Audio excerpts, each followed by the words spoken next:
السلام عليكم ورحمة الله وبركاته. إن الحمد لله نحمده ونستعينه ونستغفره ونعوذ بالله من شرور أنفسنا ومن سيئات أعمالنا. من يهده الله فلا مضل له ومن يضلل فلا هادي له. وأشهد أن لا إله إلا الله وحده لا شريك له وأشهد أن محمدا عبده ورسوله. صلى الله تعالى عليه وعلى آله وصحبه وسلم تسليما كثيرا. يا أيها الذين آمنوا اتقوا الله حق تقاته ولا تموتن إلا وأنتم مسلمون. يا أيها الناس اتقوا ربكم الذي خلقكم من نفس واحدة وخلق منها زوجها وبث منهما رجالا كثيرا ونساء واتقوا الله الذي تساءلون به والأرحام إن الله كان عليكم رقيبا. يا أيها الذين آمنوا اتقوا الله وقولوا قولا سديدا يصلح لكم أعمالكم ويغفر لكم ذنوبكم ومن يطع الله ورسوله فقد فاز فوزا عظيما. أما بعد فإن خير الحديث كتاب الله وخير الهدي هدي محمد صلى الله عليه وسلم وشر الأمور محدثاتها وكل محدثة بدعة وكل بدعة ضلالة وكل ضلالة في النار. أعوذ بالله من الشيطان الرجيم. وقرنا في بيوتكن ওয়ালা তাবাররাজনা তাবাররুজাল জাহিলিয়াতিল উলা। সম্মানিত দিনী ভাতৃমণ্ডলী, পর্দার আড়ালের মা এবং বোনেরা, আল্লাহ রাব্বুল আলামিনের যাবতীয় প্রশংসা যে আল্লাহ রাব্বুল আলামিন মানুষকে সৃষ্টি করেছেন এবং তাদেরকে নর এবং নারীতে বিভক্ত করেছেন। আল্লাহ রাব্বুল আলামিন মানুষকে সম্মানিত সৃষ্টি বলে আখ্যায়িত করেছেন। ওয়ালাকাদ কাররামনা বানি আদম, নিঃসন্দেহে সম্মানিত করেছে আদম সন্তানকে, সে নর হোক আর নারী হোক।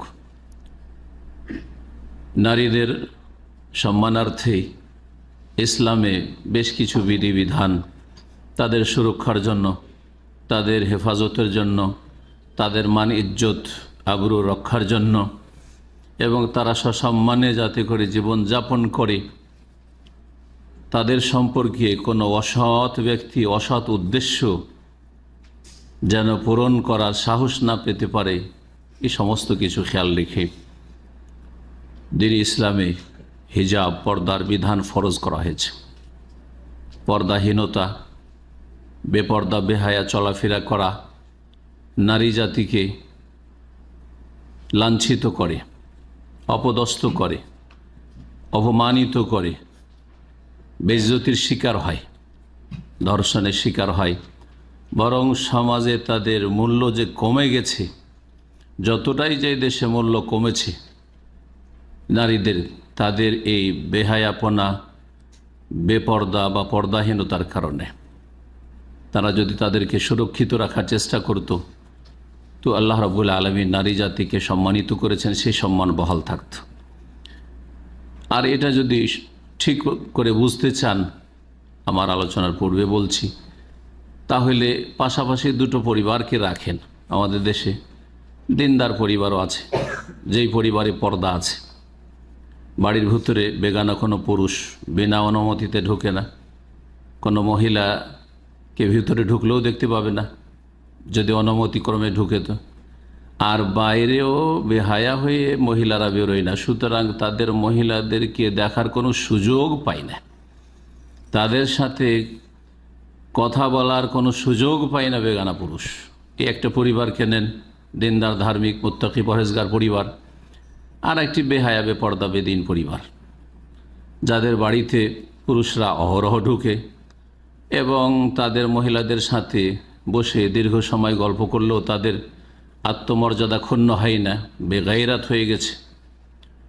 আর বাইরেও মহিলারা যখন ইচ্ছা তখন বের হয়, যখন ইচ্ছা তখন ফিরে আসে, যার সাথে ইচ্ছা বেরোয় এবং কোথায় ঘুরছে খোঁজ খবর রাখে না।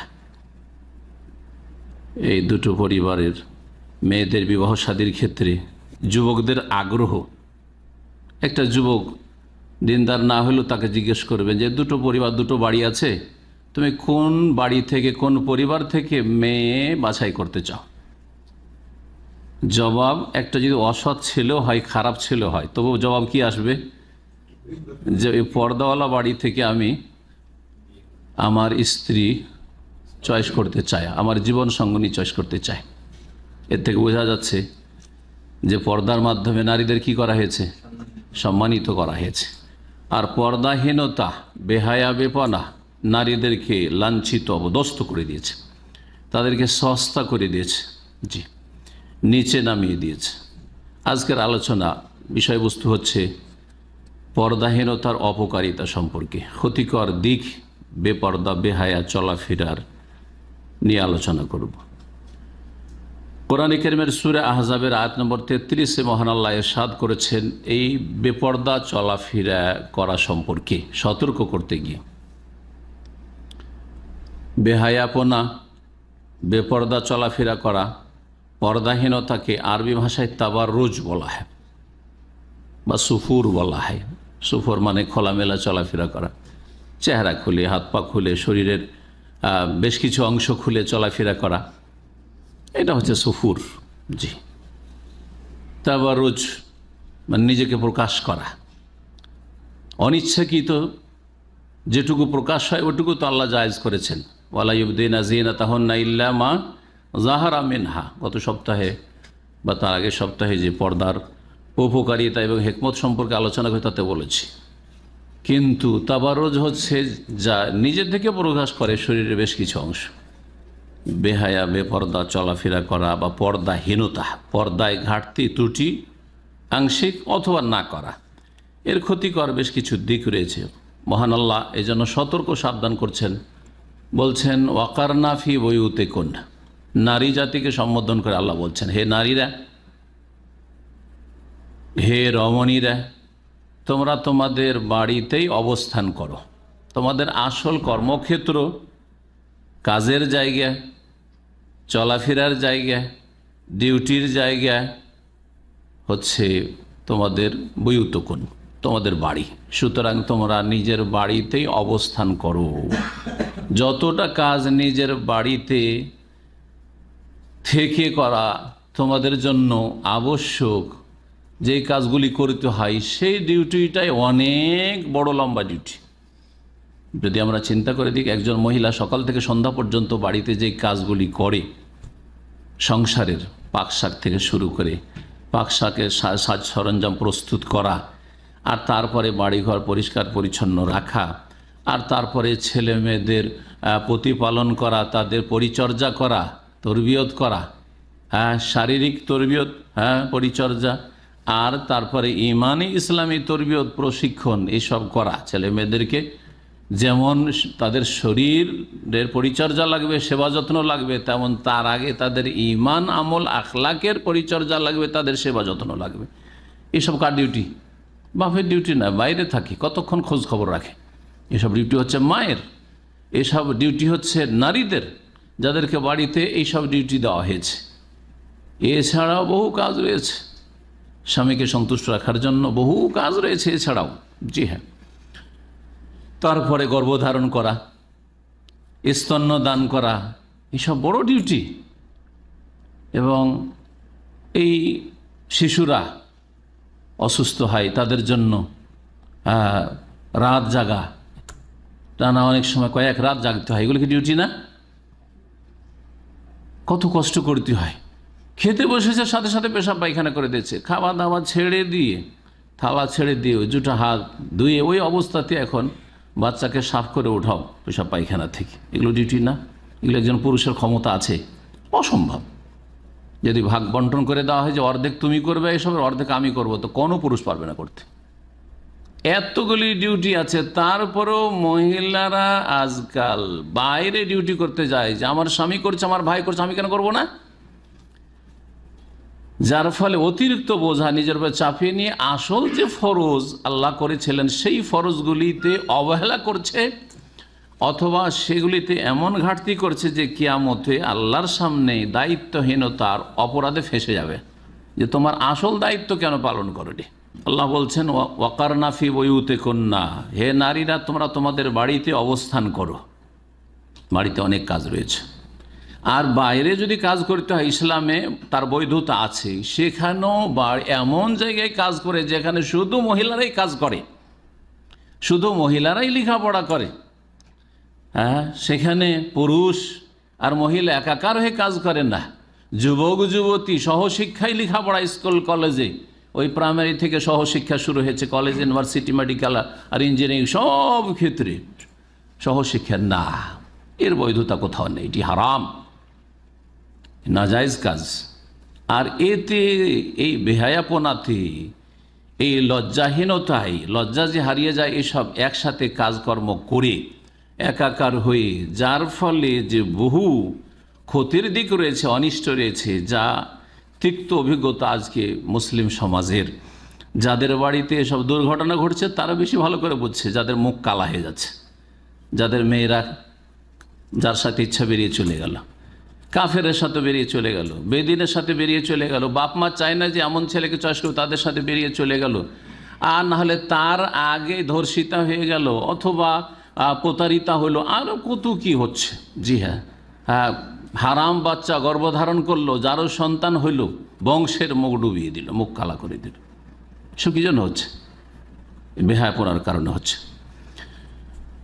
আল্লাহ রাব্বুল আলামিন বাড়িতেই অবস্থান করতে বলেছেন, আর যদি কাজকর্ম বাইরে করতে হয় সেখানেও মহিলা সমাজে মহিলাদেরকে কাজ করতে হবে। শুধু মহিলা স্কুল থাকবে, শুধু মহিলা মাদ্রাসা থাকবে, শুধু মহিলা কলেজ ইউনিভার্সিটি থাকবে, শুধু মহিলা মেডিকেল কলেজ থাকবে, শুধু মহিলা ইঞ্জিনিয়ারিং থাকবে, যদি তাদের ইঞ্জিনিয়ারিংয়ের প্রয়োজন হয়। যে এমন কিছু ক্ষেত্র আছে যেগুলিতে বাইরে মাঠে ঘাটে বিল্ডিং বানাবার জন্য মহিলাদের যেতে হবে না, আর ওই ব্রিজ বানাবার জন্য যেতে হবে না, এমন কিছু কাজ হয়তো আছে বাড়িতে বসেই সেগুলি করা সম্ভব হবে, তাহলে তারা শুধু মহিলা এইসব কলেজে বা ফ্যাকাল্টিতে পড়াশোনা করবে। আল্লাহ বলছেন যেমন বাড়িতে অবস্থান করতে, যাতে করে সসম্মানে মহিলার জীবনযাপন করে, তেমনি তার বিপরীতটা নিষেধ করছেন যেটাতে সর্বনাশ করবে তাদেরকে। ওয়ালা তাবাররাজনা তাবাররুজাল জাহিলিয়াতিল উলা, আর তোমরা বেহায়া বেপরদা হয়ে ঘোরাফেরা করিও না, তোমরা এদিক সেদিক নিজেকে প্রকাশ করে বেড়াবে না, প্রদর্শনী করবে না তোমরা। তাবাররুজাল জাহিলিয়াতুল উলা, প্রাচীন জাহিলিয়াত বর্বরতা মূর্খতার যুগে যেমন বেহায়া বেপরদা হয়ে নারীরা চলাফেরা করত, কাফেরদের স্ত্রীরা মক্কার, আরও মুশরিকদের মেয়েরা যেভাবে চলাফেরা করত, মাথা খোলা থাকতো, চুল খোলা থাকতো, গলা খোলা থাকতো, হাত পা খোলা থাকতো, তারাও উলঙ্গ চলাফেরা করতো না। তারাও এই গলা থেকে শুরু করে হাঁটু পর্যন্ত অন্তত ঢাকত। আজকালকার ব্লাউজ, এই আধা হাতের 4 আঙ্গুলের ব্লাউজ পরা বেহায়া বেপরদাদের মতো আরব কাফের মহিলারা মক্কার পেট পিঠ খোলা রাখতো, বরং ওপর থেকে ব্লাউজের অবস্থা এমন যে নাউজুবিল্লাহ, সব কিছু খোলা বললেও ভুল নয়। এইরকম ছিল মক্কার আরব মুশরিক কাফের মেয়েরা, মহিলারা, এর কোনো প্রমাণ নেই। তারা যতটা বেহায়া বেপরদা থাকতো সেটা হচ্ছে মাথা, চুল, গলা, হাত আর হাঁটুর নিচের পা, এতটুকু। কিন্তু এগুলো সাধারণভাবে আরবদের এইসব চরিত্র চরিত্র এতটুকু ঢেকে চলাফেরা করতে হয় একজন মহিলাকে। যেমন আপনারা দেখেছেন পুরনো যুগের হিন্দুদের, যাদের একটু বয়স বেশি, হিন্দু মেয়েরা আজকাল স্কুল কলেজ ইউনিভার্সিটিতে পড়ে বেপরদা, মানে একবারে মাথায় কাপড় নেই, আর কিছু নেই, ওড়না নেই, এরকম চলাফেরা করছে। কিন্তু এক সময় ছিল একবারে ঘোমটা টেনে হিন্দু মেয়েরা, মহিলারা ঘোমটা টেনে চলাফেরা করতে না, অথচ তাদের ধর্মে এসব কোনো শিক্ষা নেই। কিন্তু তারা এই সভ্যতাই পেয়েছে, ট্র্যাডিশন পেয়েছে যে মহিলাদের কি করতে হয়, ঘোমটা টেনে চলতে হয়। পর্দা টর্দা বুঝে না, একটু ঘোমটা টেনে চলতে হয়, এটি তাদের সভ্যতা ছিল। অথচ তারা হিন্দু। আজকে থেকে 50-60 বছর যাদের বয়স হয়েছে তারা বলতে পারবে যে ওই সব মহিলারা বয়স হয়ে গেছে, তারপরেও আজকাল তাদের মেয়েরা একেবারে খোলা চলাফেরা করছে হয়তো, কিন্তু ওই বুড়িগুলো এখনও মাথায় ঘোমটা দিয়ে চলছে। এটা ছিল তাদের সভ্যতা, তাদের দিন ছিল না, তাদের দিনের কোনো গাইডলাইন ছিল না। তো আরব মুশরিকেরা এত বেহায়া বেপরদা ছিল না যত বেহায়া বেপরদা আজকালকার এক শ্রেণীর অসতী যুবতীরা হয়ে গেছে বা মেয়েরা হয়ে গেছে। পশ্চিমা সভ্যতা মুসলিম জাতিকে গ্রাস করে ফেলেছে। প্রচার মাধ্যমে যে বিধর্মিতা মিডিয়া, যে বেদিন মিডিয়া, এই বেদিন মিডিয়াতে মুসলিম জাতির পারিবারিক কাঠামোকে সর্বনাশ করতে চলেছে, যেমন পশ্চিমা জাতিকে সর্বনাশ করে দিয়েছে। পশ্চিমা জাতির কোনো পারিবারিক কাঠামো নেই, সবাই নিজের নিজের পেট নিয়ে চিন্তা করে। মেয়ে সাবালিকা হয়ে গেলে তার নিজের পেটের চিন্তা করতে হবে, ওর বাপও দেখবে না, ওর ভাইও দেখবে না, নফসি নফসি। এইখানে নফসি নফসি, তো আখেরাতে তাদের কি অবস্থা, সব কাফের জাতির। এই সভ্যতা মুসলিম সমাজে এমনভাবে ঘরে ঘরে ঢুকে পড়েছে, এই ঘরে প্রচার মাধ্যম রাখায়, হ্যাঁ, বিভিন্ন সিরিয়াল আর বিভিন্ন আপনার যেসব নওজুবিল্লাহ নোংরামি প্রোগ্রাম যেসব রয়েছে, অশ্লীলতার যেসব প্রোগ্রাম রয়েছে, এগুলো দিয়ে মুসলিম জাতিকে বা মুসলিম জাতির নারীদেরকে ধ্বংস করা হচ্ছে নারী স্বাধীনতার নামে। নারী স্বাধীনতা সম্পর্কে বলবো, যদি ভুলে যাই আমার এই পয়েন্টটি তা মনে করে দেবেন, কিন্তু বলবেন না, একটু পরে বলবো। আয়াতটা শুধু শুনেলাম, আল্লাহ ঘরে বসতে বলেছেন আর বাইরে বেপর্দা জাহিলিয়াতের যুগে নারীদের মতো চলাফেরা করতে, অর্থাৎ মাথা খুলে চলতে নিষেধ করেছেন, চেহারা খুলে চলতে নিষেধ করেছেন, গলা খুলে চলতে নিষেধ করেছেন, হাত খোলা থাকবে এতটা, অথবা ঢিলা বোরকা চলে যাচ্ছে খুলে এখান পর্যন্ত চলে আসছে, নিষেধ করেছেন। এগুলো হচ্ছে জাহিলিয়াতের চরিত্র। বেহায়া বেপর্দা হওয়ার যে ক্ষতিকর দিক বা অপকারিতা, এই সম্পর্কে প্রথম যে বিষয়টি বলবো সেটা হচ্ছে বেপর্দা চলাফেরা করা হচ্ছে কপটতা, মুনাফিকি।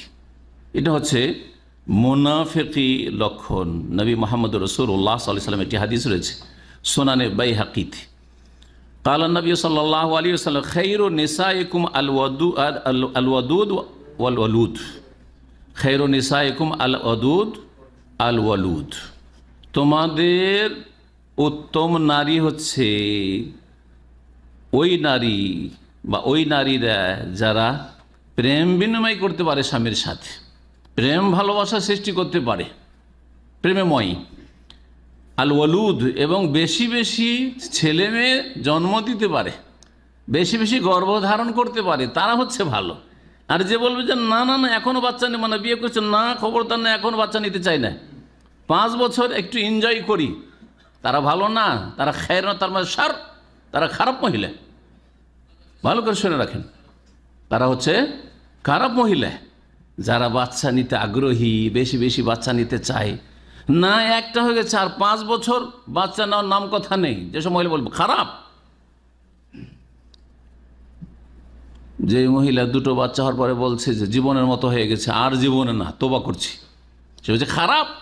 সর্বনে সাহেব নিকৃষ্ট মহিলা। এইসব তোমাদের মধ্যে ভালো মহিলা ওরা যারা আল ওয়াদুদ, স্বামীকে ভালোবাসে খুব, আল ওয়ালুদ, আর বেশি বাচ্চা দিতে পারে এবং দিতে আগ্রহী, দিতে চায়, বাচ্চা নিতে চায়। আল মোয়াসিয়া, আর স্বামীর সাথে সমবেদনা জ্ঞাপন করে, স্বামীর ব্যথায় ব্যথিত হয়, স্বামীর কষ্টে কষ্ট পায়, স্বামীর সুখে সুখী হয়। জি হ্যাঁ, স্বামীর সবসময় খোঁজ খবর রাখে দুঃখ সুখের। আল মোয়াতিয়া, এবং স্বামীর আনুগত্যকারিণী, স্বামী যা বলে, বৈধ কথা বললে, জায়েজ কথা বললে শোনে, না জায়েজ কথা বললে শোনা শুনি নেই কারো। আল্লাহকে রাজি রেখে স্বামীকে রাজি করতে হবে, আল্লাহকে রাজি রেখে বাপ মাকে রাজি করতে হবে, আল্লাহকে রাজি রেখে গোটা দুনিয়াকে রাজি করতে হবে, শাসককে রাজি করতে হবে। স্বামী যদি কোনো বৈধ কথা বলে তো আল মুআতিয়া, স্বামীর অনুকূলে, স্বামীর পক্ষে আছে, ছেলের পক্ষ নেবে না, ছেলে ভুল পথে যাচ্ছে। আর অনেক মায়েরা আছে, ও স্বামীর বিরুদ্ধে ভূমিকা নেই, ছেলের দিকে, মেয়ের দিক থেকে পক্ষ নেই, না এরকম কাজ করবে না।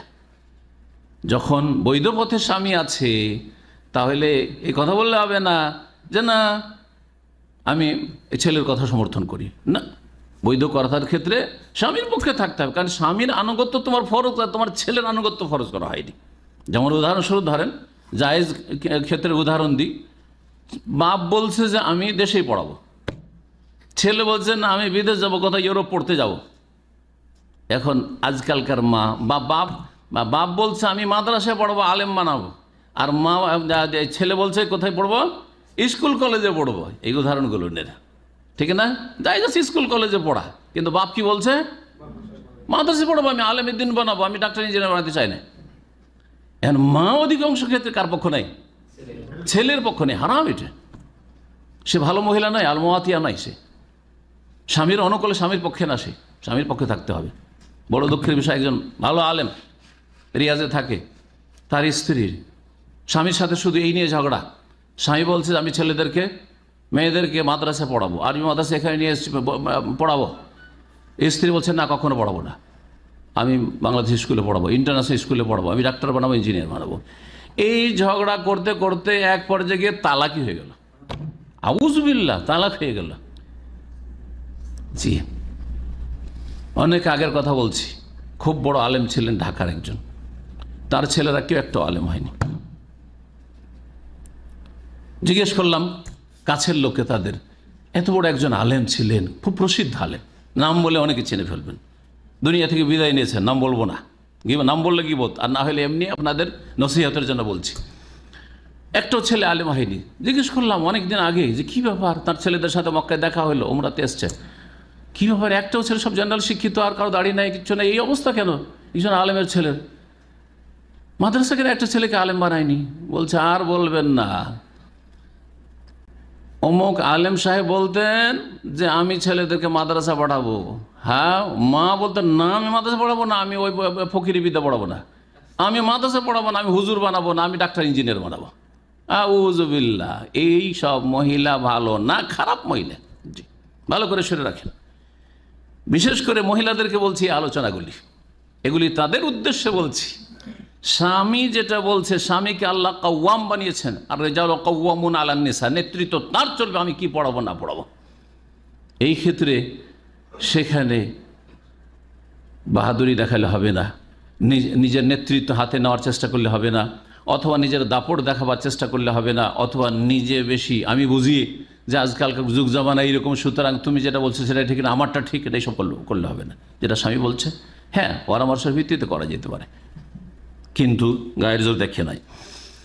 ওয়াশাররু নিসাইকুম, নবী করিম সাল্লাল্লাহু আলাইহি সাল্লাম বলছেন, এই মহিলারা ভালো ইযাত তাকাইনাল্লাহ, যদি আল্লাহর ভয় তাদের অন্তরে থাকে, আল্লাহর ভয়ের সাথে স্বামীকে খুব ভালোবাসে, ছেলে মেয়ে বেশি দিতে প্রস্তুত, আর সমবেদনা জ্ঞাপন করে স্বামীর সাথে, স্বামীর পক্ষে থাকে, যদি আল্লাহকে ভয় কাহিনী, হয়তো এরা হচ্ছে সবচেয়ে ভালো মহিলা। ভালো মহিলাদের কিছু গুণ বৈশিষ্ট্য নবী করিম সাল্লাল্লাহু আলাইহি সাল্লাম শোনাইলেন। ওয়াশাররু নিসাইকুম, আর তোমাদের সমাজের নিকৃষ্ট মহিলা, খারাপ মহিলা, দুশ্চরিত্রা মহিলা কারা? আল মুতাবাররিজাত, যারা বেহায়া বেপর্দা, যারা পর্দা করে না, যাদের মাথার খবর থাকে না, যাদের পর্দা হচ্ছে সৌদি আরব থেকে নেই, আর বাংলাদেশ গেলে খুলে নেই, ইউরোপে গেলে যেমনই প্লেনে চড়লো তেমনই মাথা খুলে দিল, তেমন বোরকা খুলে ব্যাগে ভরে নিল। এরা হচ্ছে শাররু নিসাইকুম, মুসলিম সমাজের নিকৃষ্ট মহিলা, জায়গা বুঝে পর্দা করে। হ্যাঁ, দাড়িওয়ালা দেখলে মাথাটা মুখটা ঢেকে নেই, হ্যাঁ নেকাব ঝুলিয়ে নেই, আর যখন দাড়িওয়ালা সামনে নেই তখন ফেরিওয়ালার কাছে নিজেই চেহারা খুলে কেনাকাটা করছে। জি, রাস্তাঘাটি বেগানা পুরুষদের সামনে চেনে না, এরা কি আমাকে চেনে? কিছু মহিলা আছে এরকম মূর্খ মহিলা, ও মনে করে যে আমার এলাকায় চেনে নেবে যে অমুকের স্ত্রী, সুতরাং এখানে মান সম্মানের ব্যাপার, এখানে চেহারা খুলবো না, চেহারা ঢাকবো। আর যখন এমন দূরে চলে গেলাম যেখানে আমাকে কেউ চেনে, যেটা কার স্ত্রী বলে চেন না, তখন চেহারা খুলে দিল। এটা আল্লাহর ইবাদত হলো না। তো এরা হচ্ছে খারাপ মহিলা, যারা মুতাবাররিজাত, বেহায়া বেপর্দা। আল মুতাখাইয়ালাত, আর যারা অহংকারী মহিলা, তারা হচ্ছে খারাপ। অহংকার, নিজে বেশি বুঝে, স্বামীর সামনে অহংকার দেখায়, বা এক মহিলা আর এক মহিলার সামনে অহংকার দেখা। আজকাল প্রতিযোগিতা চলছে, কার কতটা শাড়ি আছে, কার কতটা কি আছে, আপনার সালোয়ার কামিজ আছে, সেট আছে, আর কার কত ভরি গয়না আছে, অলংকার আছে। হ্যাঁ, আর দেখাবার জন্য যদি কোথাও দেখাবার সুযোগ হয়, বিয়ে শাদী এমন অনুষ্ঠান যেখানে বোরকা খোলা যাবে, হয়তো সৌদি আরব বলছে বাপ কি অন্য জায়গায় তো বোরকা যেখানে নেই তো নেই, এমন ভাবে আসবে যাতে ওকে দেখে যে হ্যাঁ কত অলংকার তার কাছে আছে। অহংকার, ভিতরে অহংকার আছে, যেটা প্রকাশ পাচ্ছে গয়না প্রকাশ করার মাধ্যমে। আরে গয়না অলংকার প্রকাশ করে আপনার স্বামীর সামনে, আপনার স্বামীর সামনে প্রকাশ করবেন, নাকি আপনার বান্ধবীদের সামনে প্রকাশ করে বাড়াবেন? কে শিখিয়েছে এটা? ইসলাম শেখায়নি সেটা। ওহুন্নাল মুনাফিকাত, নবী করিম সাল্লাল্লাহু আলাইহি ওয়াসাল্লাম বলছেন এই বেহায়া বেপরদার অহংকারী মহিলারাই হচ্ছে মোনাফিক মহিলা। তাহলে বেপর্দা চলাফেরা করা, পর্দাহীনতা হচ্ছে মোনাফেকি কপটতা নবী করিম সাল্লাল্লাহু আলাইহি ওয়াসাল্লাম এই হাদিস দ্বারা প্রমাণিত হইল। মোনাফেকদের জায়গা কোথায়? বলছেন রাসূলুল্লাহ সাল্লাল্লাহু আলাইহি ওয়াসাল্লাম, লা ইয়াদখুলুল জান্নাতা, এইসব খারাপ মহিলা, বেহায়া বেপরদা মহিলারা জান্নাতে যাবে না। ইল্লা মিসলাল গোরাবিল আসম, তবে এমন কাকের মতো যেই কাক খুব কম দেখতে পাওয়া যায়। সেই কাকটা কেমন? যেই কাকের দুই ডানা এবং দুই পা সাদা। কাকের রং কেমন থাকে? কালো। কিন্তু ব্যতিক্রম কিছু অল্প স্বল্প কাক দেখা যায়, আসলে হচ্ছে পুরোটাই কালো, ঠিক না? যে দুটো ডানা সাদা আর পা সাদা, আর বাকি গোটা তা হচ্ছে কালো। তো এইরকম কাক, হাজারো কালো কাকের মধ্যে একটা দুটা দেখা যায়। ঠিক তেমনি এইরকম বেপর্দা মহিলারা জান্নাতে যাবে না। একমাত্র অল্প স্বল্প কিছু বেহায়া বেপর্দা ছিল, কিন্তু তার মধ্যে হয়তো তার আরও কিছু নেক কাজ ছিল, যার ফলে এই সাদা ডানা আর সাদা পাওয়ালা কাকের মতো অল্প হাজার কাকের মধ্যে অল্প স্বল্প একটা দুটা করে এইসব মহিলারা জান্নাতে যাবে। এই জন্য নবী করিম সাল্লাল্লাহু আলাইহি ওয়াসাল্লামকে যখন জান্নাত দেখানো হয়, জাহান্নাম দেখানো হয়, তো জান্নাতে সবচাইতে বেশি সংখ্যাগরিষ্ঠ মানুষ কাকে দেখেছিলেন? গরিব দরিদ্র অভাবীদেরকে দেখেছিলেন, বেশি পয়সাওয়ালারা নয়, কারণ ওরা ফেঁসে থেকে যাবে টাকা পয়সার হিসাব দিতে দিতে। আর যখন জাহান্নাম দেখলেন, ফারাআইতু আকসার আহলিহা আন-নিসা, জাহান্নামে গিয়ে সবচেয়ে বেশি মেজরিটি দেখেছেন কাকে? নারীদেরকে দেখেছেন, ওরা বেশি জাহান্নামী হবে পুরুষদের তুলনায়। বেহায়া বেপরদা চলাফেরা হচ্ছে নিজেকে লাঞ্ছিত করা, এবং আল্লাহ রাব্বুল আলামিন যে দামি জিনিসকে ঢেকে রাখতে বলেছেন তার বিরুদ্ধাচরণ করে কি করে দেওয়া? নিজেকে ডাকাতের হাতে তুলে দেওয়া, ছিনতাইকারী হাতে তুলে দেওয়া। ডাকাত ছিনতাইকারী যদি জানতে পারে যে আপনি পকেটে 50,000 রিয়াল নিয়ে চলাফেরা করছেন, যদি দেখান তো সহি সালামত বাড়ি যেতে পারবেন। কিন্তু যদি লুকিয়ে রাখেন, যখন নিলেন তখন লুকিয়ে কারো কাছ থেকে ক্যাশটা নিচ্ছেন, আর রাস্তাতেও যাচ্ছেন লুকিয়ে নিয়ে, গোপনে, কেউ বুঝতে পারছে না, তাহলে মোটামুটি আশা আছে যে জানতে পারেনি যে কে কার কাছে কি আছে না আছে, তো সহি সালামত হয়তো পৌঁছে যাবে, ঠিক কিনা? কিন্তু যখন টাকাটা কারো কাছ থেকে নিচ্ছেন, তখন ওই ডাকাতগুলো দেখছে, হ্যাঁ, দেখিয়ে দিলেন সবকে যে আমি এত টাকা, এই 50,000 রিয়াল নিয়ে বের হইলাম, হ্যাঁ, বা এত টাকা নিয়ে আমি বের হইলাম। সৌদি আরবে তো আলহামদুলিল্লাহ অনেকই নিরাপত্তা আছে, তারপরেও কিছু কিছু মাঝে মধ্যে ব্যতিক্রম ঘটছে। কিন্তু বাকি বিশ্বের অবস্থা তো বুঝতেই পারছেন, বাংলাদেশ, ভারত, এইসব দেশ, পাকিস্তান বা অন্যান্য দেশ যেখানে কোনো নিরাপত্তা নেই, মানুষের জানেন, হ্যাঁ, 4 পয়সা মূল্য নেই, মেরে দিল, জানও গেল, টাকাও গেল, সব গেল। যদি এরকম টাকা দেখিয়ে দেন তো টাকা সহি সময় বাড়ি পৌঁছাতে পারবেন? বা রাস্তাতে খোলা যদি নিয়ে যান, কেউ নিয়ে যাবেন না। তাহলে টাকার মূল্য আপনার কাছে আছে, ওই জন্য আপনি হেফাজতে রাখছেন। সস্তা জিনিসের কোনো মূল্য নেই। সবচেয়ে সস্তা, যত সস্তা জিনিস তত আমরা বাইরে ফেলে রাখি। শাকসবজিকে কেউ বাক্সের ভিতরে ভরে রাখি না, ফ্রিজকে কখনো লক করি না, শাকসবজি আছে এমনি পড়ে আছে বাইরে, ফ্রিজের বাইরে পড়ে আছে। তারপরে আমরা বাড়ির বাইরে কি ফেলে রাখি? শাকসবজি খেয়ে দিয়ে ওই যে চোচা টোচা আছে, ময়লা আবর্জনা বাড়ির বাইরে ফেলে রাখি। তো নারী জাতিকে যারা বাইরে বের করতে চায়, তারা এদেরকে ময়লা আবর্জনার মতো করে, হ্যাঁ, বাইরে নিরাপত্তাহীনতায় ফেলে দিতে চায়, যাতে এরা নিরাপত্তাহীনতায় জীবনযাপন করে। এদের মান ইজ্জতের কোনো নিরাপত্তা নেই। রাসূলুল্লাহ সাল্লাল্লাহু আলাইহি ওয়াসাল্লাম বলেছেন, হাদিস মুসনাদ আহমদ ইবনে মাজায় রয়েছে, আয়েশা রাদিয়াল্লাহু তাআলা আনহা থেকে বর্ণিত, ক্বালা রাসূলুল্লাহ সাল্লাল্লাহু আলাইহি ওয়াসাল্লাম, আইয়ুমা ইমরাতিন ওয়াদাআত সিয়াবাহা ফি গায়রি বাইতি যাওজিহা, যে কোনো মহিলা যদি তার শরীরের কাপড় স্বামীর বাড়ি ছাড়া অন্য কোথাও খুলে রাখে। শরীরের কাপড় খুলে রাখা মানে এই নয় যে গোটা শরীর বস্ত্রহীন হয়ে যাওয়া, ঠিক কিনা? কারণ দুনিয়ার কোনো জায়গাতে মানুষ বস্ত্রহীন হয় না, না হয়? একজন পুরুষও যদি শরীরের কাপড় খুলে, কতটা খুলে? শার্ট জামা কাপড় আছে, খুলে গেঞ্জিটা থাকে, হ্যাঁ, লুঙ্গি থাকে না, থাকে না, বা প্যান্ট আছে, গেঞ্জি আছে কমপক্ষে। তাহলে একটা পুরুষ লোকও যদি এতটা রাখে, তো মহিলা তো ওর চাইতে বেশি রাখবে, ঠিক কিনা? তাহলে স্বামীর বাড়ি ছাড়া অন্য বাড়িতে গিয়ে কাপড় খুলে যদি কোনো মহিলা রাখে, কি কাপড় খুলে তাহলে বোঝা গেল? হ্যাঁ,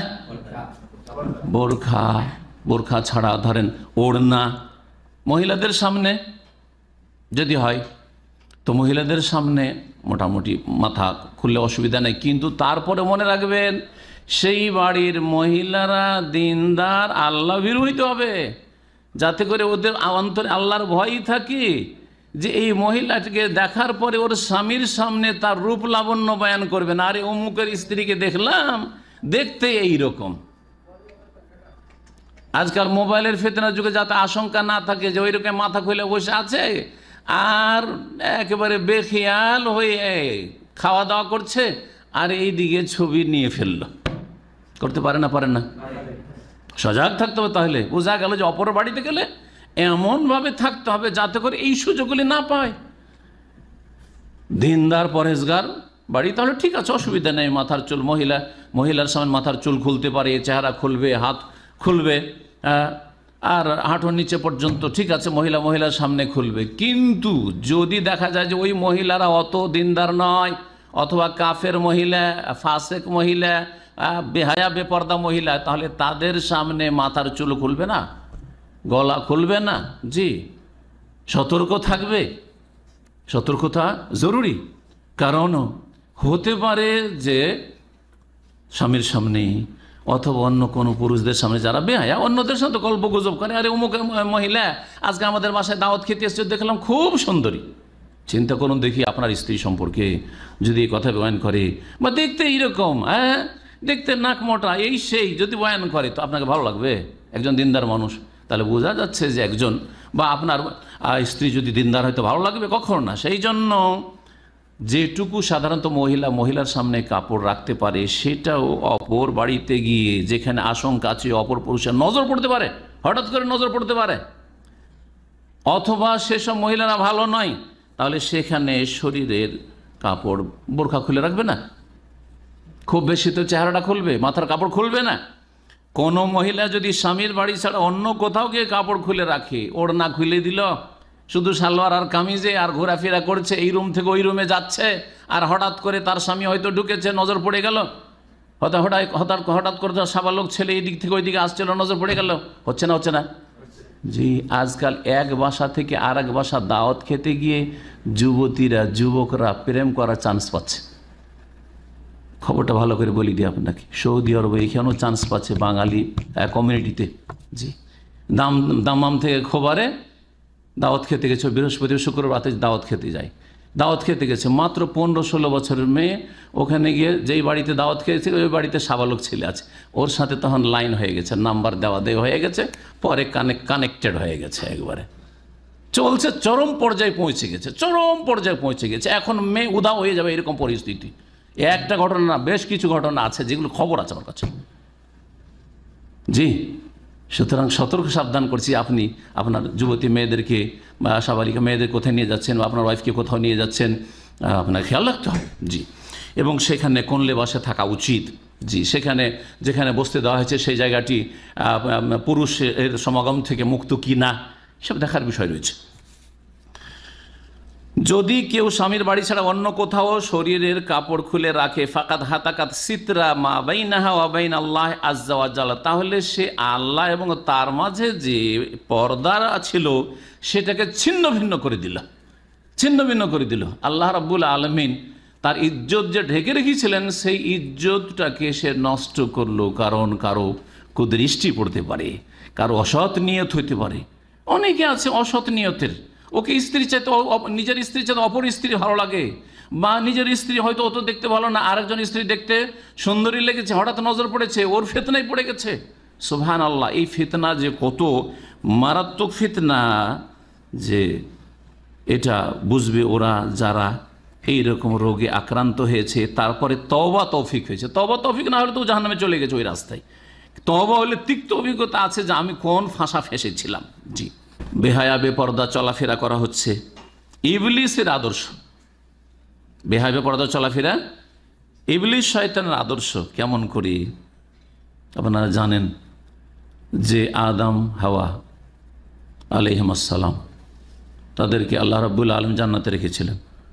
যখন ওই গাছের ফল খেয়ে ফেললেন, তখন কি হলো? জান্নাত থেকে বের করে দেওয়া হইল। জান্নাত থেকে যখন বের করে দেওয়া হলো, জান্নাতের নিয়ামত কেড়ে নেওয়া হইলো, কি হলো না? ছিনিয়ে নেওয়া হইল।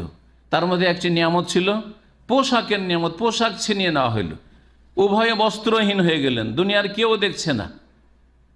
জি হ্যাঁ, এই যে কাপড় ছিনিয়ে নেওয়া হইল শরীর থেকে, বস্ত্রহীন হয়ে গেলেন হাওয়া আলাইহিস সালাম, এটা কার চক্রান্ত? কার চক্রান্তের জালে ফেঁসে গেলেন? যে ইবলিসের। ইবলিস নারীদের কে বস্ত্রহীন করতে চায়, নারীদের শরীর থেকে কাপড় টেনে নিতে চায়, নারীদের কাপড়কে শর্ট করতে চায়। জিন ইবলিস আর মানুষ ইবলিস, সে চরিত্র হয়েছে এটা। জিন শয়তানের মধ্যেকার ইবলিস, ওই বুড়া ইবলিস শুধু নয়, আর আজকাল লক্ষ লক্ষ ইবলিস আছে মুসলিম সমাজে, মুনাফিক ইবলিস, যারা ইসলামের শত্রু, ইসলামের হেজাবের শত্রু। তারা এই শরীর থেকে নারীদের কাপড় টেনে নিতে চায়, জি, অর্ধ উলঙ্গ করে দিতে চায়, তাদেরকে ভোগ করতে চায়। জি হ্যাঁ, আল্লাহ রাব্বুল আলামিন সতর্ক করতে গিয়ে বলছেন, ইয়া বানি আদম, হে আদম সন্তান, সূরা আরাফের আয়াত নম্বর 27, লা ইয়াফতিনান্নাকুমুশ শায়তান, শয়তান যাতে করে তোমাদেরকে ফিতনায় নিমজ্জিত না করে। কোন ফিতনা? শয়তানের ফিতনা, অনেক ফিতনা রয়েছে, তার মধ্যে একটি হচ্ছে পর্দাহীনতার ফিতনা, বেহায়াপনার ফিতনা, কাপড় টাইট করে নেওয়া বা পাতলা কাপড় পরার ফিতনা, শরীরের বিভিন্ন অঙ্গ নারীদের খুলে রাখার ফিতনা। এই ফিতনায় যাতে করে শয়তান তোমাদেরকে লিপ্ত না করে। কামা আখরাজা আবাওয়াইকুম মিনাল জান্নাহ, যেমন তোমাদের পিতামাতা আদম হাওয়াকে জান্নাত থেকে বের করে দিয়েছিল। ইয়ানজেউ আনহুমা লিবাসাহুমা, উভয়ের বস্ত্র ছিনিয়ে নিয়েছিল, কেড়ে নিয়েছিল কে? ইবলিস শয়তান। আর ইবলিস শয়তানের চেলারা লেগে আছে, আর কিয়ামত পর্যন্ত লেগে থাকবে, এই হক বাতিলের লড়াই চলতে থাকবে। জি, আল্লাহর দ্বীনের অনুসারীরা পর্দা অব্যাহত রাখার জন্য জিহাদ মুজাহিদা করতে থাকবে, আর আল্লাহর দ্বীনের শত্রু মুনাফিক কাফের এবং ইহুদি নাসারাদের প্রশিক্ষণ প্রাপ্ত যারা এবং তাদের যেসব প্রচার মাধ্যম রয়েছে, তারা নারীদের শরীর থেকে কাপড় কেড়ে নিতে চাইবে। কারণ ইবলিস শয়তান তাই শিখিয়েছে যে ইয়ানজেউ আনহুমা লিবাসাহুমা, কেন কাপড় খুলে নিতে চেয়েছিল, ছিনিয়ে নিয়েছিল? লিয়ুরিয়াহুমা সাওআতিহিমা, অন্য কেউ দেখার তো ছিল না, তাদেরকে তাদের লজ্জা স্থান দেখিয়ে দেওয়ার জন্য। আরে নিজের লজ্জা স্থান নিজেই দেখছে, খারাপ লাগছে। খারাপ লাগবে না? লাগবে না? খারাপ লাগবে। জি, কাপড় পরে দেখেন আপনাকে নিজে কি কত সুন্দর লাগছে, কিন্তু কাপড় খুললে নিজে কি খারাপ লাগে, নিজেকেই খারাপ লাগে। তখন তো আর কেউ দেখার ছিল না, এখন তো দেখার শেষ নেই, মিডিয়াতে দেখার শেষ নাই, প্রচার মাধ্যমে দেখার শেষ নাই, রাস্তাঘাটে দেখার লোকের অভাব নেই। জি, যখন দেখার কোনো লোক ছিল না, তখন শয়তান কাপড় ছিনিয়ে নিয়েছে হাওয়া আলাইহিস সালাম, যাতে করে নিজের ইজ্জত নিজে দেখেই তারা লজ্জিত হয় আর তাদেরকে খারাপ লাগে। লিয়ুরিয়াহুমা সাওআতিহিমা। তাহলে যারা আজকাল নারী স্বাধীনতার আহ্বান করছে, নারী স্বাধীনতার দাবিদার যারা, নারী স্বাধীনতার যারা প্রবক্তা, তাদের প্রথম মুরব্বী প্রবক্তা হচ্ছে ইবলিস শয়তান। তাদের বড় ওস্তাদ হচ্ছে কে? ইবলিস শয়তান। জি, ইবলিস শয়তান এই কাজ শুরু করে গেছে, আর কিয়ামত পর্যন্ত এই মুনাফিক কপট আর এই কুফরি শক্তি এই কাজ করতে আছে আর করতে থাকবে। নারী স্বাধীনতার কথা যখন আসলো, তখন বলে দিই একটু এই সম্পর্কে, সময় এগিয়ে চলে যাচ্ছে। নারী স্বাধীনতা, এই যে কথাটি, কথা খুব চমৎকার, লেভেল কত সুন্দর, ঠিক না? কিন্তু এইখানে যে কুফরি কথা লুকিয়ে আছে। নারী স্বাধীনতা, ইহুদি খ্রিস্টানদের নারীদেরকে স্বাধীন করতে হবে, এ কথা কিন্তু বলা হয় না, তাই না? হিন্দুদের নারীকে স্বাধীন করতে হবে, এ কথা বলা হয় না। নারী স্বাধীনতা মানে মুসলিম নারীরা তাদের টার্গেট। কারা টার্গেট? মুসলিম নারীরা। কারণ ইজ্জতের হেফাজতের সাথে আর হেজাব এবং পর্দার সাথে, আল্লাহ ভীরুতার সাথে কোনো কওমের নারী, কোনো সম্প্রদায়, কোনো জাতির উম্মতের নারী যদি থাকে, তো একমাত্র উম্মতে মুসলিমান নারীরা রয়েছে, অল্প কিছু থাকলেও। সেই জন্য তাদের উদ্দেশ্য, ইহুদি নাসারারাও যদি পর্দা করে, সেই ক্ষেত্রে অত গায়ের জ্বালা নেই।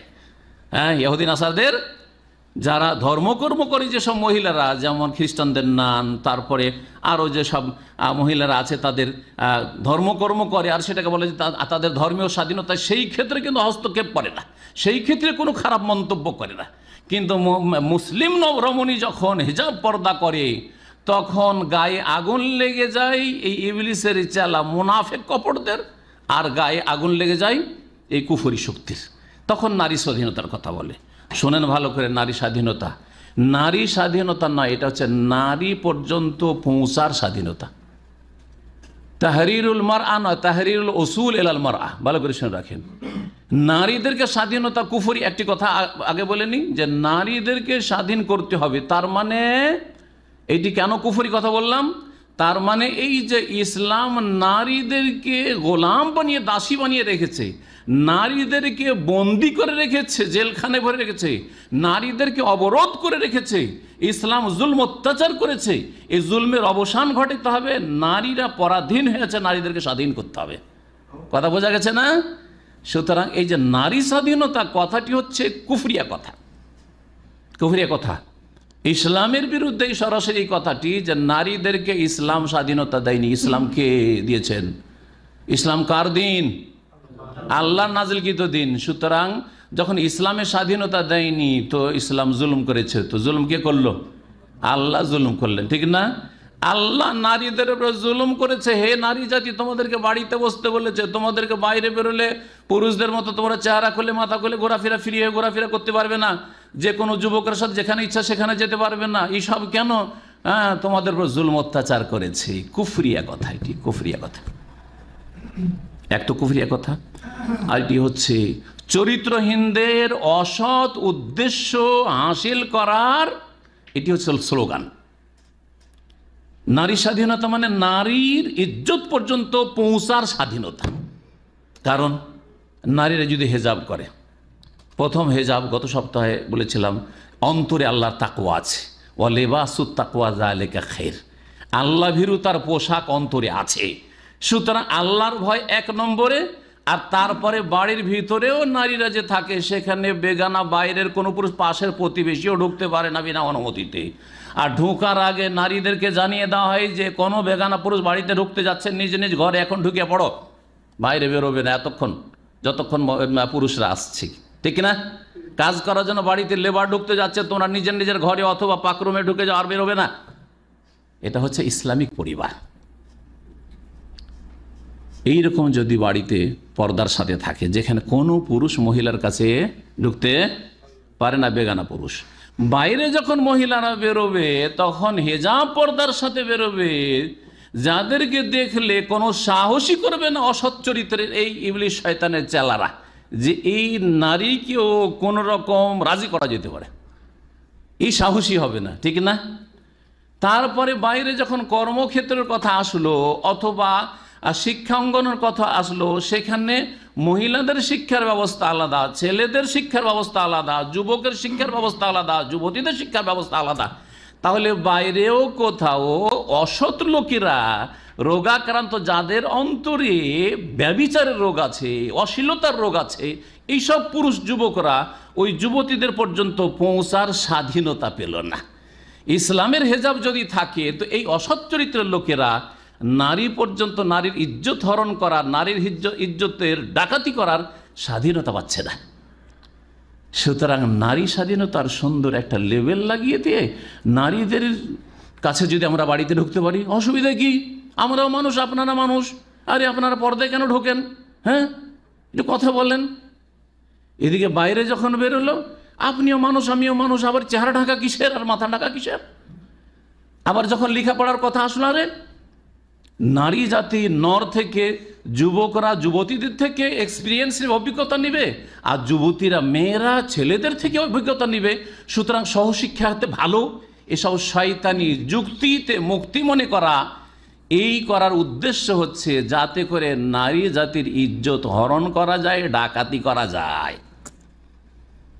তো নারী স্বাধীনতা নাই, এই কথাটি কি জন্য এই লেভেল লাগানো হয়েছে? যাতে করে নারীদের ইজ্জত নষ্ট করা যায়। অসম্ভব যে বাড়িতেও পর্দা আছে, অন্তরেও হেজাব লেবাস আছে তাকওয়ার, আর বাইরেও হেজাব পর্দা আছে, আর শিক্ষা অঙ্গন আর কর্ম অঙ্গন সব কিছু আলাদা আলাদা আছে। মহিলারা আলাদা কাজ করে, পুরুষরা আলাদা কাজ করে, কেউ কারো কাছে পৌঁছিতে পারে না।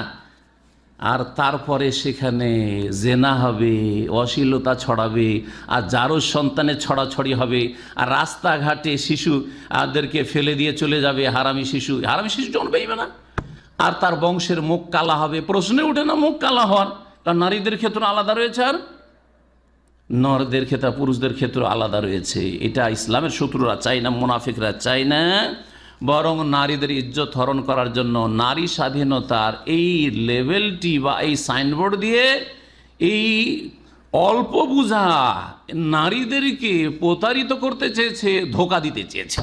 সাবধান হয়ে যাও নারীরা, তোমাদের ইজ্জতে ডাকাতি ফেলার জন্য এইরকম তোমাদেরকে রাস্তাঘাটে বের করার চেষ্টা করা হয়েছে, কর্মক্ষেত্রে বের করার চেষ্টা করা হয়েছে, সাথে নিয়ে আসার ব্যবস্থা করা হয়েছে, আর তারপরে তোমাদের কাছাকাছি পৌঁছার চেষ্টা করা হয়েছে যে আপনিও মানুষ, আমিও মানুষ, আমরা মানুষ, আমরা মানুষ, মানুষ মানুষ থেকে উপকৃত হবে।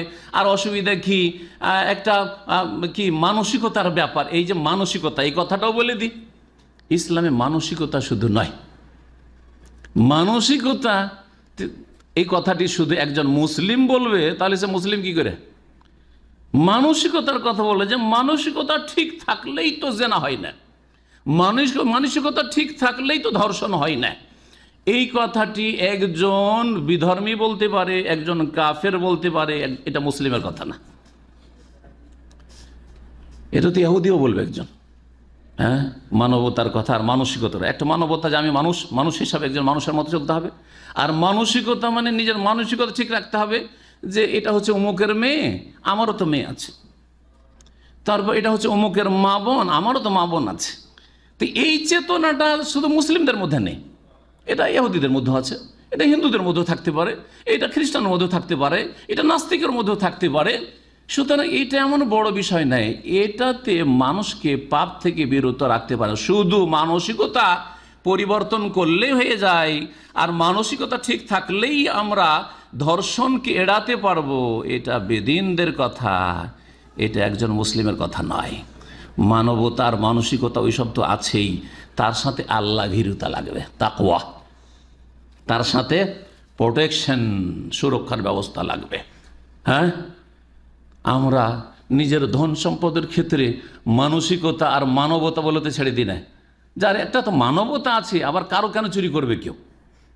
হ্যাঁ, একটা মানসিকতা তো আছে, আমার যেমন পয়সা তারও পয়সা, তো তার পয়সা কেন চুরি করব? এই কথা ডাকাতকে বললে আমরা টাকা পয়সা ধন দৌলত বাইরে ফেলে রাখি না কেন? স্বর্ণ চাঁদিকে এমনি আমরা খোলা যেখানে সেখানে ফেলে রাখি না কেন? মানসিকতার ব্যাপার আছে এখানেও। মানসিকতা, একটা ডাকাতের মানসিকতা হওয়া উচিত, একটা চোরের মানসিকতা হওয়া উচিত, ছিনতাইকারীর মানসিকতা হওয়া উচিত। সুতরাং সেই মানসিকতা দিয়ে মানসিকতাটা পরিবর্তন করে দিলে হইল। তাহলে আমাদের এই স্বর্ণ চাঁদি আর এই টাকা পয়সা ব্যাংকে রাখার দরকারটা কি, আর লুকিয়ে রাখার দরকারটা কি? নাকি পয়সার মূল্য নারীর ইজ্জতের চাঁদে বেশি? হ্যাঁ, এই বেদিনদের কাছে নারীর কোনো ইজ্জত নেই, নারীর ইজ্জতের কোনো মূল্য নেই, পয়সার মূল্য বেশি আছে।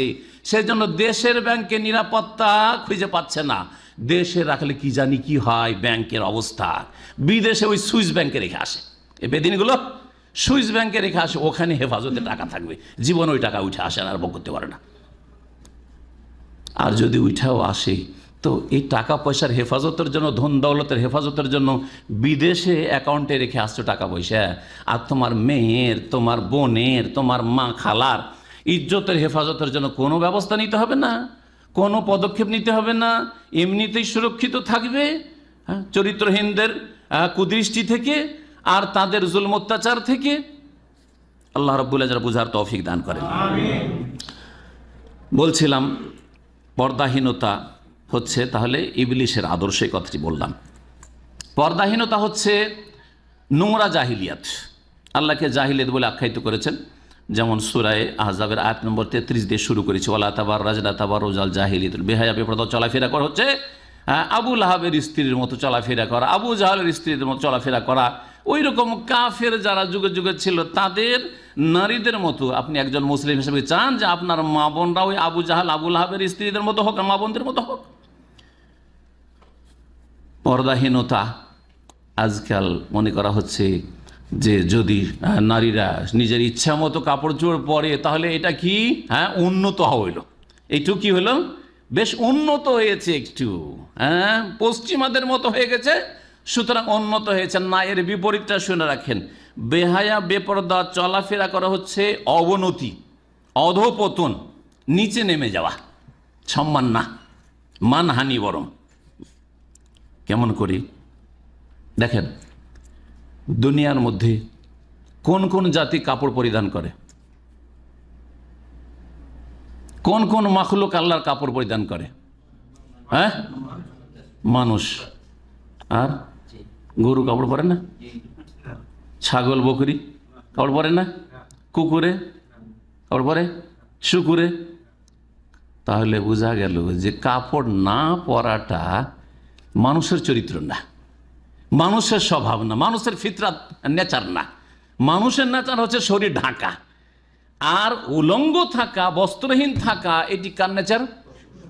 পশু, গবাদি পশু, হিংস্র পশু, বাঘ নেন, ভল্লুক নেন, নিকৃষ্ট পশু, কুকুর নেন, শুকুর নেন, এসব যত জীবজন্তু আছে, কোন জীবজন্তু কাপড় চোপড় পরিধান করে না। তাহলে কাপড় না পরা আর বস্ত্রহীন হওয়া, এটা হচ্ছে হাইওয়ানিয়াত, এটা হচ্ছে কি?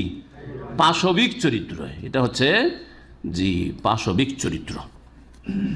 আর পশুর পর্যায়ে নিজেকে, পশুর স্তরে একজন মানুষ যদি, সম্মানিত মানুষ নিজেকে পশুর স্তরে নামিয়ে দেয়, যে পশু গরু ছাগল কাপড় পরে না, আমিও পরবো না, তাহলে ও কি আর ভালো হইলো? ওপরে উঠলো নাকি? উন্নত হইল না, উন্নত হইল না। দুবাইয়ে বহুবার গিয়েছি, তো একবার গিয়েছি প্রথম তখন তো বিশাল বিশাল টাওয়ারের পাশ দিয়ে সকাল সকাল আমাকে ঘোরাচ্ছে এক ভাই, ইন্ডিয়ান উর্দু ভাষী ছিল সে, ড্রাইভার। তো আওকাফের পক্ষ থেকে বলছে, শেখ এইসব টাওয়ারে কারা থাকে জানেন? তোমাদের তা কী করে জানবো, কে থাকে না থাকে? আপনি বলতে পারেন এখানকার লোক। তো বলছে যে এসব টাওয়ারে এমন এমন গরিব অভাবী লোকেরা থাকে যাদের কাপড়ের পয়সা জুটে না, যাদের কাপড়ের পয়সা জুটে না। আমি তো অবাক হইলাম, এটা কেমন কথা? বুঝে নিলাম অবশ্য ওর কথাই, ভঙ্গিমতে। কিন্তু আপনি চিন্তা করেন যে এত বিশাল বিশাল টাওয়ার, যেটা 120, 30, 40 তলা বিল্ডিং, আর ওইসব টাওয়ারে কারা থাকে? যাদের কাপড়ের পয়সা জুটে না। সেই জন্য কেউ জাঙ্গিয়া পরে থাকে, কেউ বেরেশিয়ার পরে থাকে, কেউ আর একটু কিছু পরে থাকে, এসব পরে থাকে। কথা বোঝা গেছে? তাহলে এটা সম্মান নয়, এটা হচ্ছে পাশবিক চরিত্র, এটা হচ্ছে পশুর ফিতরাত, পশুর নেচার। মানুষের যারা বেহায়া বেপর্দা, যেসব মহিলারা চলাফেরা করে, আর যা বেহায়া বেপর্দা মহিলাদের যারা অভিভাবক, গার্জেন, তাদের আসলে গায়রাত মরে গেছে, আত্মমর্যাদা বোধ মরে গেছে। তাদের যে ইমানি ইসলামী চেতনা ছিল, আমি একজন মুসলিম, তার আগে আমি একজন মানুষ, তো মানুষ তো এরকম বস্ত্রহীন থাকে না গরু ছাগলের মতো, এইটাও মরে গেছে, এই অনুভূতিটাও মরে গেছে। যেটাকে অনুভূতি বলা হয়, এই সেন্স বা অনুভূতিটাও তাদের মরে গেছে। বেহায়া বেপর্দা হওয়ার ক্ষতি, অপরিসীম ক্ষতি, সীমাহীন ক্ষতি। বেহায়া বেপর্দা হওয়ার ক্ষতি এত বেশি রয়েছে, দিনের ক্ষেত্রে, দুনিয়ার ক্ষেত্রে। দিনের ক্ষতি তো আমার আলোচনাতে বুঝতেই পারলেন, কোরআন সুন্নাহ পড়লেই, যে বেহায়া বেপর্দা মহিলারা জাহান্নামে যাবে, তাই না? আর তাদের দিনের ক্ষেত্রে একটি ফরজ ত্যাগ করে মরল। আর তারপরে কত খারাপ লোকের যে নজর তাদের উপরে পড়ছে, এই নজরগুলি ভালো নাকি? যারা দেখবে একটা মহিলার দিকে ভালো নজরে দেখছে না খারাপ নজরে, তাহলে বদ নজর পড়ছে না। তো শারীরিকভাবে ক্ষতিগ্রস্ত হবে কি হবে না? এই জন্য দেখা যায় যেসব মহিলা পর্দার মধ্যে থাকে তারা বদ নজর থেকে অনেক বেশি বেঁচে থাকে। আর যেসব মহিলারা বেহায়া বেপর্দা চলাফেরা করে, তাদের কয়েক বছর পরে 18, 20, 22 পর্যন্ত হয়তো একটা লাবণ্য সৌন্দর্য থাকবে, তারপরে ধীরে ধীরে 25, 30 হলে আর ওইসব মহিলাদের দেখতে রুচি হবে না, ওইসব মহিলাদের দেখতে রুচি হবে না। আর যদি ভালো করে পরীক্ষা করতে চান, আর এরকম বেগানা মহিলাদেরকে পরীক্ষা করার দরকারও নাই, এমনিতে নজরে আসবে পশ্চিমা দেশের মহিলা অথবা পশ্চিমা সভ্যতায় যেসব মহিলারা জীবনযাপন করে, খোলামেলা, মাথা খোলা, চেহারা খোলা, এইরকম চলাফেরা করে, তাদের চেহারা দেখতে ভালো লাগবে না, কোনো সৌন্দর্য লাবণ্য তাদের থাকে না। জি, পক্ষান্তরে একজন মহিলা সবসময় পর্দার ভিতরে থাকে, সে যদি পর্দা খোলে তার স্বামীর সামনে, যার সামনে আল্লাহ কোলা বলেছেন, সে 40 বছর 50 বছর বয়স হয়ে গেলে তার সৌন্দর্য লাবণ্য আছে। জি, বদনজর এছাড়াও বহু দুনিয়ার ক্ষতি রয়েছে। দুনিয়ার ক্ষতি আজকাল যত ধর্ষণগুলি হচ্ছে, জি হ্যাঁ, যত ধর্ষণ হচ্ছে, বহু ঘটনা রয়েছে। ঘটনা সুবহানাল্লাহ। এই ধর্ষণগুলি কি জন্য হয়? একা সফর হারাম, শরীয়তে একা সফর করছিল মহিলা, ঠিক না? সহশিক্ষায় গিয়েছে, গিয়ে তারপরে চলো অমুক জায়গায় কোনো একটা পার্টিতে, ধর্ষণ সেখানে, অথবা মিছিলে গেল, সেখানে ধাক্কা খেলো, সেখানে ইজ্জত হরণ করে নেওয়া হলো, গায়ে হাত দিল। করছে না? করছে না? জি হ্যাঁ। একদিন দূরপাল্লার বাসে একবার সফর করছি, দীর্ঘ আগের কথা বলছি, সুবহানাল্লাহ, এখানে আসার আগে 25 বছর প্রায় হয়ে যাচ্ছে। বাস একেবারে সন্ধ্যায় লেগে আসছে। বাসে দেখছি একজন হিন্দু মহিলা, ভদ্র মহিলা, একাই বসে আছে একটা সিট। আমি দেখছি ধীরে ধীরে বাসটা খালি হতে যাচ্ছে। বাস যেহেতু আসল গন্তব্য, যেটা লাস্ট স্টপেজ, সেখানে কাছে আসছে, বাস খালি হতে যাচ্ছে। আর 15-20 জন, হয়তো 50 জনের মধ্যে সিট আছে, 15-20টা প্যাসেঞ্জার আছে। আমিও সামনে স্টপেজে গিয়ে নেমে যাবে। একেবারে সন্ধ্যা, একটু অন্ধকার হয়ে আসছে। সুবহানাল্লাহ। কন্ডাক্টর যে পয়সা কালেকশন করে, হ্যাঁ, সে গিয়ে ও মহিলার পাশে বসে গেল। যখন একটু খালি হয়ে গেছে, ওর পাশে নিজে থেকে বসে গেল। বসে যাওয়ার পরে গল্প করার জন্য চেষ্টা করছে, ওর গায়ে হাত দেওয়ার চেষ্টা করছে। মহিলা দেখছি যে হিন্দু মহিলা, তারপরেও সে ওতে কোনো রকম সে মানে চান্স দিচ্ছে না। কিন্তু নেমে গিয়ে পরে চিন্তা করতে লাগলাম যে এই মহিলা তো আরও 1 ঘন্টা সফর করবে যেখানে যাচ্ছে, বুঝতে পারলাম তাহলে বেশ কিছুটা অন্ধকার হয়ে যাবে। এই মহিলার যে কি দুর্দশা করবে এই শয়তান, আল্লাহ পাক ভালো জানে। জি হ্যাঁ।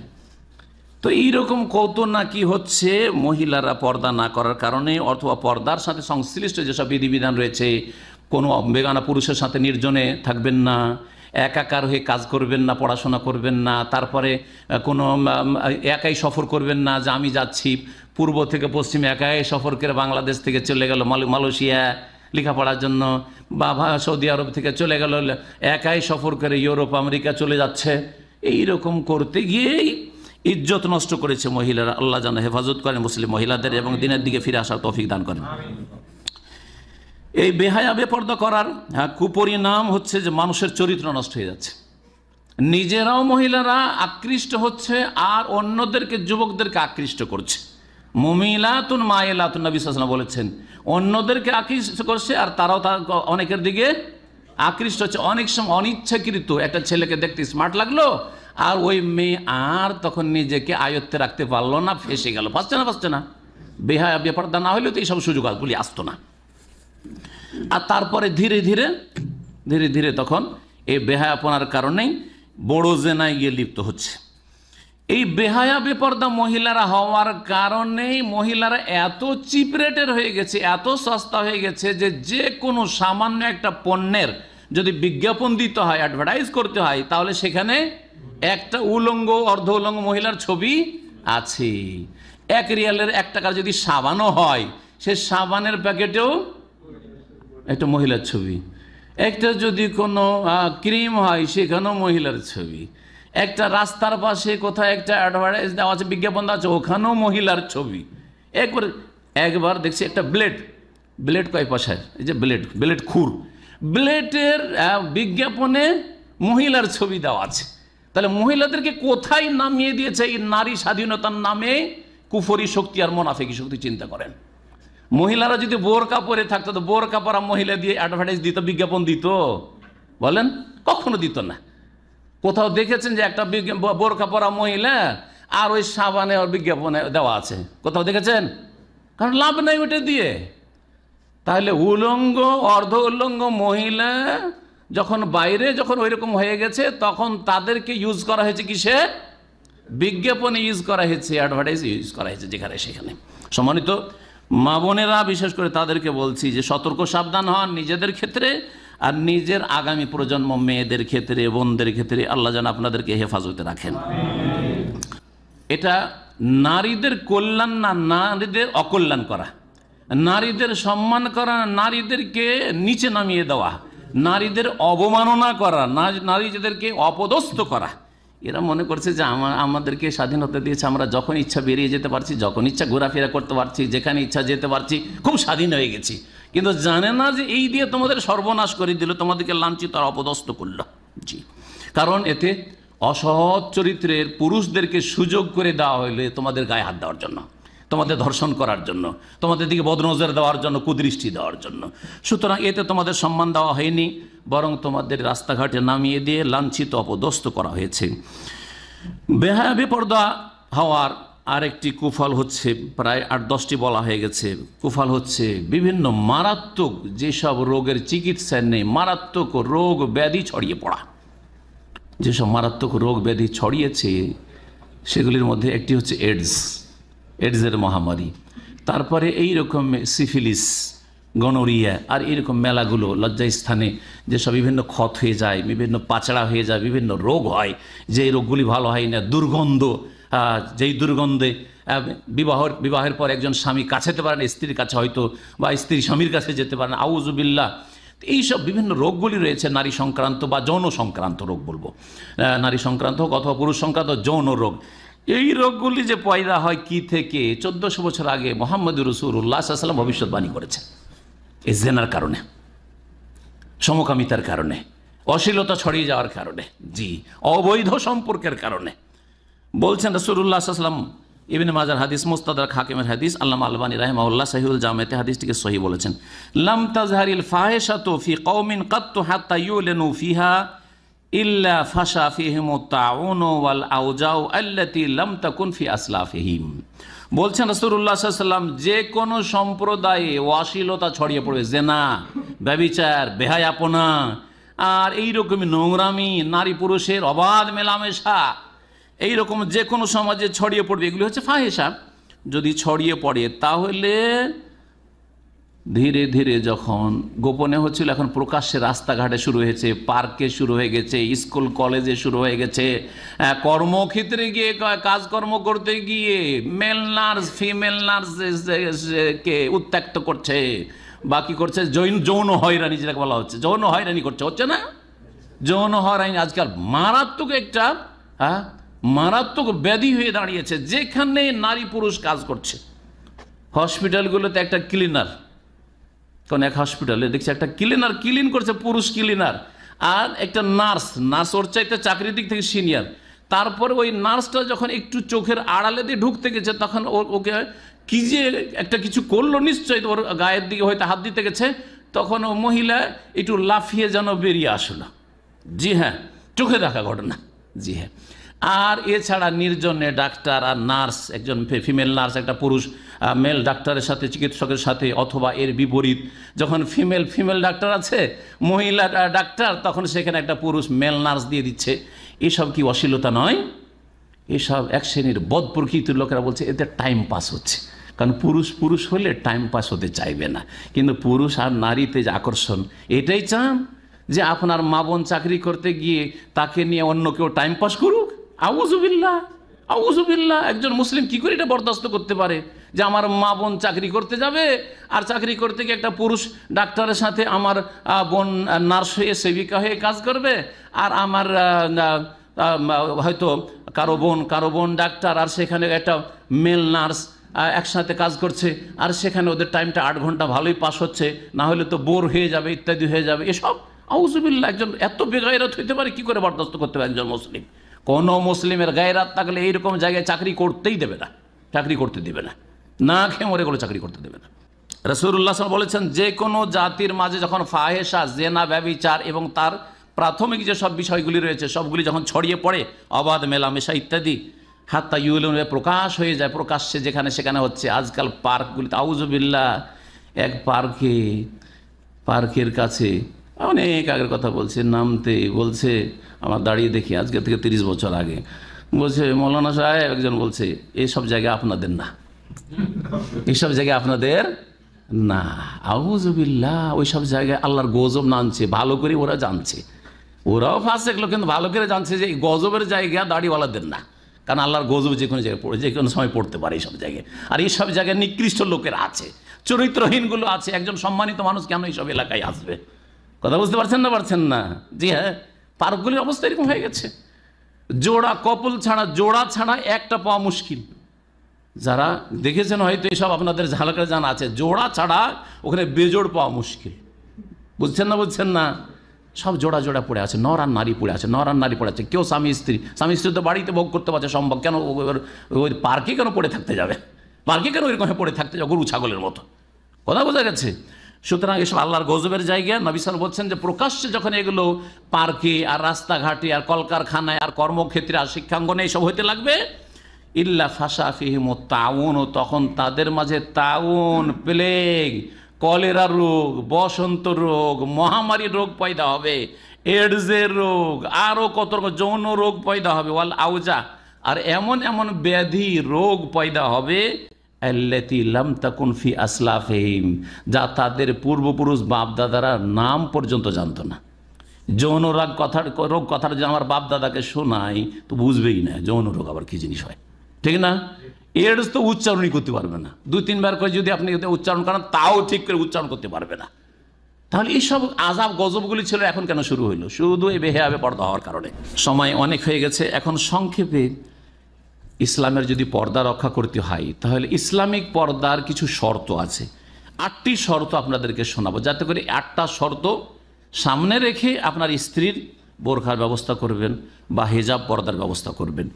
প্রথম শর্ত হচ্ছে সাতর জামি বাদানিল মারা, নারীর গোটা শরীর মাথা থেকে পা পর্যন্ত ঢাকতে হবে। এটা হচ্ছে সঠিক মত।